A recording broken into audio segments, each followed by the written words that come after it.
Hello and welcome to today's show. Today is another solo podcast. This is Denise's opinions. It is not legal advice, HR advice, financial advice, or any other advice that is regulated by law. It is just my opinion. Today we're going to talk about vacations. Don't tune out so quickly. When was the last time you took a vacation? You know, it's interesting that as a group, business owners, that we don't take vacations as often as we should. The health of the company pretty much relies on us to be in top performing mode. And how do we do that? We do that by pushing through and stressing up when we should be stressing down. So vacations are key to that existence. Did you know that 57% of small business owners take vacations, yet that leaves 43% that don't? That's a lot. That's pretty significant. And of those 57%, 2/3 will check their email daily. Guess what? I fall in that 2/3 as well. I took an amazing vacation in February, Caribbean cruise out of Puerto Rico. It was absolutely gorgeous. And yes, I checked emails once a day, typically in the morning, just to make sure the walls weren't crumbling. And they weren't. Everything worked just fine. Taking vacation is so essential to your mental health. It reduces stress, and reduced stress has a lot of other well-known health benefits. Improved mental health, improved heart health, improved digestion, and it also helps you connect more authentically to people as well as communication. I know when I'm stressed and I'm rushed, my communication gets very short, very terse. So de-stressing is extraordinarily important. Okay, so now that we talked about the stats, why actually are we not taking it? So let's talk about this. It's important and essential to our rest and recharge, but we're not doing it. Why are we not doing it? One of the reasons is an inability to disconnect. Over time, a lot of us have, the hustle and grind, and we've got it so ingrained in us that we don't feel successful. We don't perceive ourselves as successful if we are not hustling and part of that grind. So we check our emails at 5:30 as soon as we wake up. We check them at 9:30 or 10 or 11 or whatever, however late your bedtime is. And we check those emails from the start of the day, from the moment our eyes open to right before our eyes close. Number one, bad habit. Why else? We feel like we're going to miss something. So to back up just a bit, I did have an entrepreneur who joined me on the podcast once who said she, by choice, stays completely connected while she's on vacation. You can listen to her podcast. It's Victoria Pelletier. And the podcast name is Getting Down and Dirty in Your Operations with Victoria Pelletier. So please check that out. She has some really good actionable tips in there as well. But FOMO, fear of missing out. Okay, I'm coming back to you.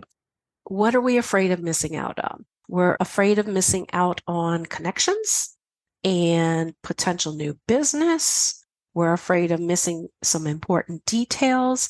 A lot of these things can be handled by key employees. We don't have to be there for every opportunity for it to actually blossom. A potential client, when they reply to you, what if somebody is monitoring your email? Okay. What if you have a form on your website and it comes in and you are not the only one on your team who gets it? That's actually what happens in my company. Wendy handles all of my inbound sales leads. I get them, but Wendy also gets them. So when somebody sends a form in, she will go ahead and send them back an email with a link to my calendar. She, in fact, has a process that says X amount of time after the initial contact, if you haven't heard from them or if they haven't booked on Denise's calendar, a phone call. Send them give them a phone call if you have their phone, or follow up again via email. Those are things that you can teach key employees to do and to manage. And when you get back, guess what? You have sales calls. You have new prospects in the pipeline. And that's a beautiful thing, I promise you. So empowering your employees and giving them the necessary tools is extraordinarily important to handle the uncertainties when you are gone. What are some of the other things that you might be a little concerned about when you're gone? Well, what if a client really needs to speak to you? In this case, I have Deanne. Okay, my autoresponder says to reach out to Deanne. Deanne is apprised of what situations to handle. She can do sales calls. So if we have a sales prospect that comes in and Wendy's says they can't wait, then Deanne would talk to them.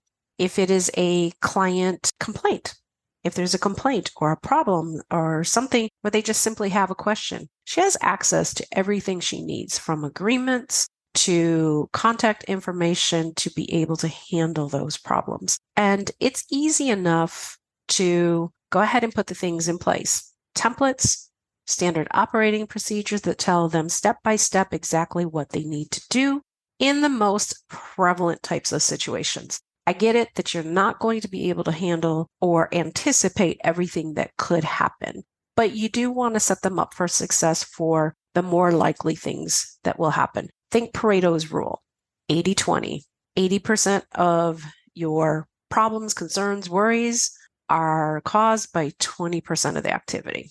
Set them up for success by giving them the tools that they need and the instructions they need and empowering them, allowing them to do it. As a matter of fact, a payroll processed when I was out on vacation, and I gave my payroll and tax compliance specialist, Andrea, the authority to go ahead and process payroll, double check it, but process it without my express review.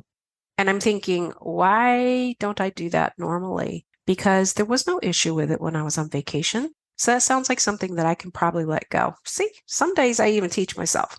You can also outsource to experts. Now, there are several things that you can outsource. You can outsource things like payroll and bookkeeping, inbound sales follow-ups that I just talked about, the process that we use in-house, as well as a lot of administrative, creative, and marketing tasks.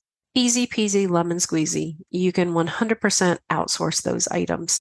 I will say that you don't want to outsource them immediately prior to going on vacation, because there's going to need to be some uptime and some conversation to get these things ready, with the exception of maybe a few low-hanging fruits. For instance, we just had a longtime network connection of mine and colleague who went on vacation to the UK and Scotland, and what she needed was for us to check messages while she was gone. Well, that didn't require a whole lot of uptime. It was just a conversation and then an agreement that we were going to do this on a specific period. We reported to her. We let her know that, hey, this needs to be handled. This doesn't need to be handled till you get back.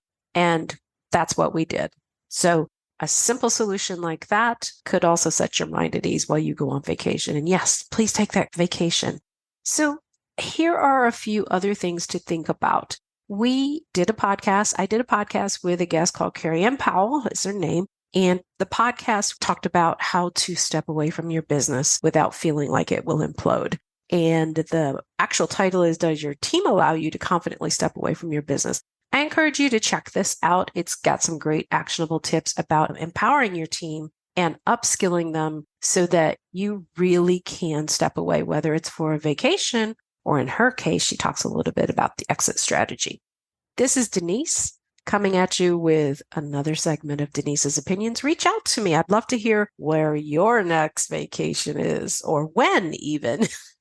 You can reach out to me at pr@dcavirtual.com. Thank you for joining me for today's Nurture Small Business podcast, where the focus is on business growth through technology, leadership, and people strategies. Do you have an idea for a podcast or feedback you'd like to share with me? Send me a note through my website at dcavirtual.com/contact.